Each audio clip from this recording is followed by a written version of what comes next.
Hey, welcome to another episode of Electrical Theology, Esoteric Life Coaching. I am your host, Charles. Who are you? What makes you you? How do you know what you are and what you are not? Who you are and who you are not? These are some of the questions we're going to get into today, so stay tuned and let's get started.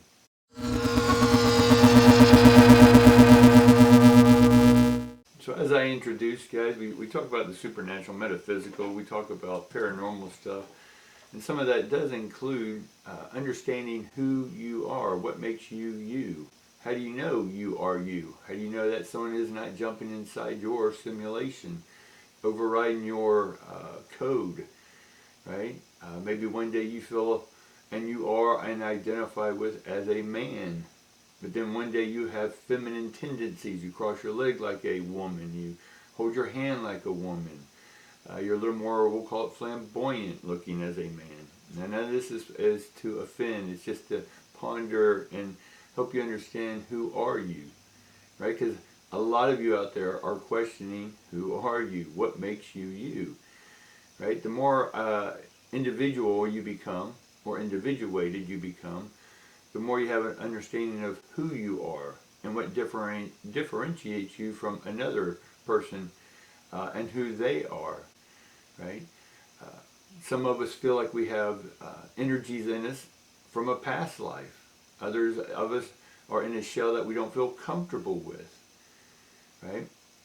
And can we explain, right? Can we prove any of this stuff? Normally, no.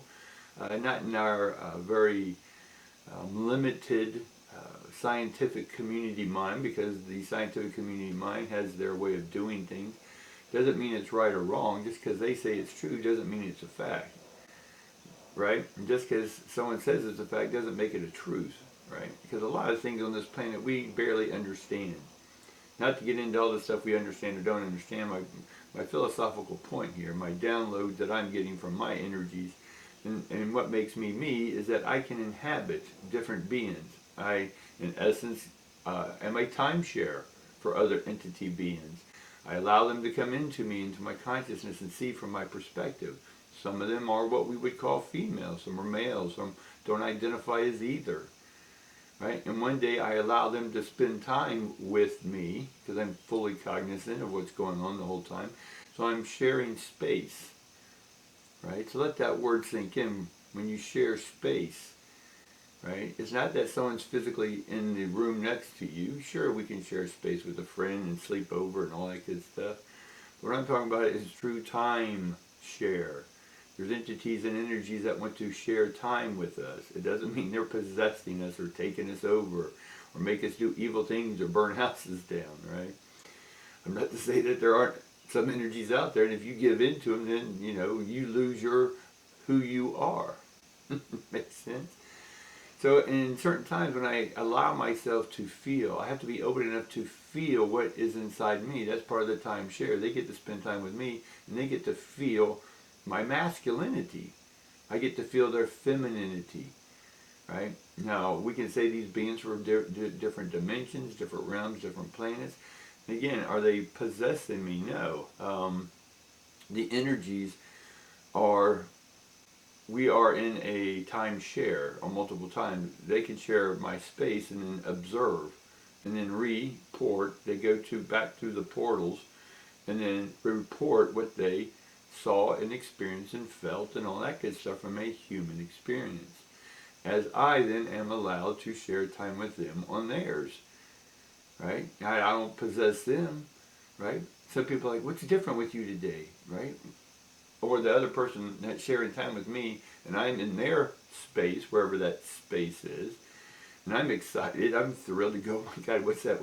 And I'm like a little kid, and that person, or that being on the other side, or another dimension or planet, is going, okay, calm down, you're making me look weird here, So it comes down to who are you? Who are we? Right? It's whatever you identify, whatever your thoughts say you are, that's who you are. And you can change your thoughts, you can timeshare with other people, right? And get to know them, which will then help you get to know other beings here on earth. It'll help you open up and let their soul come into your soul. right? And you will be able to feel because you know who you are. If you don't know who you are, I wouldn't recommend timeshare. And so my encouragement today is that having y'all spend time with yourself. Get to know yourself first, right? And then on a very safe base level for you is say, okay, I would like to spend or share time with someone, right?